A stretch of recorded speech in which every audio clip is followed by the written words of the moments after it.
So today I'm really excited to show you how to make your own Gomasio. I love this stuff. It's a Japanese condiment. It's basically just sesame seeds and sea salt, but it gives so much flavor, a really nutty, rich, aromatic taste, and you can add it to a whole lot of stuff. So if you're too lazy, you don't want to have to make it yourself, you don't have to. You can go to Whole Foods or any other health food store and buy it. It comes in this package. But if you'd like to make your own, it's really, really easy.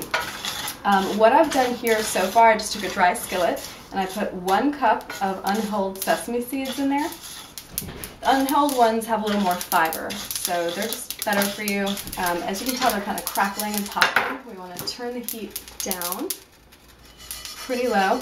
I've seen some recipes that say you should toast this on low heat for 20 minutes. Honestly, I usually just toast it on medium heat for just a couple of minutes until it smells toasted and the flavor is really wonderful. So you don't need to put a whole lot of time and energy into it. I'm adding 1 teaspoon of sea salt now. So again, 1 cup of sesame seeds, 1 teaspoon of salt. And that is all you need to do as far as adding ingredients. And just give it a stir. You're gonna smell a real toasty kind of sesame smell.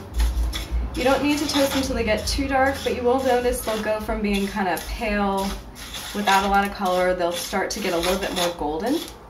You can also use black sesame seeds if you prefer. Those are really good. So just use your imagination, and whatever kind you want to use is going to taste really awesome. So the trick, if we were just to sprinkle this over the food, it would be really crunchy and a little distracting as far as the texture, and you wouldn't quite get the nuttiness of the flavor. So what we're going to do is crack the sesame seeds in a blender. And you can use any old blender. You want to make sure it's not just clean but really dry on the inside. You don't want any moisture when you add these. So we're going to work our way around here to the blender. I have a really powerful health food blender that pulverizes stuff really quickly. So you'll see I only need to run it for a couple seconds. You might need to run it a little longer. If I were you, I'd just run it on a high or a puree setting of a regular blender, and you'll get good results. Just make sure you get all that salt in there, because that's going to add a lot of flavor. So, just cover it up.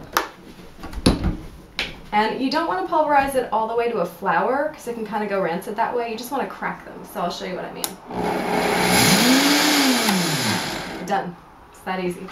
So you do want to let them cool off before you put them in anything. You can either store them in a little Tupperware container, you can put them in a Ziploc bag, store them in the fridge, or if you go through them as much as I do, you can just put them in a little glass jar, shaker jar with big shakers, and keep it by your stove, and that way it's ready to go. Add it to brown rice, or fish, vegetables, anything you want to add kind of a nutty flavor without adding a lot of fat. Also, it adds some calcium and some fiber. So enjoy, make it at home, tell me what you think.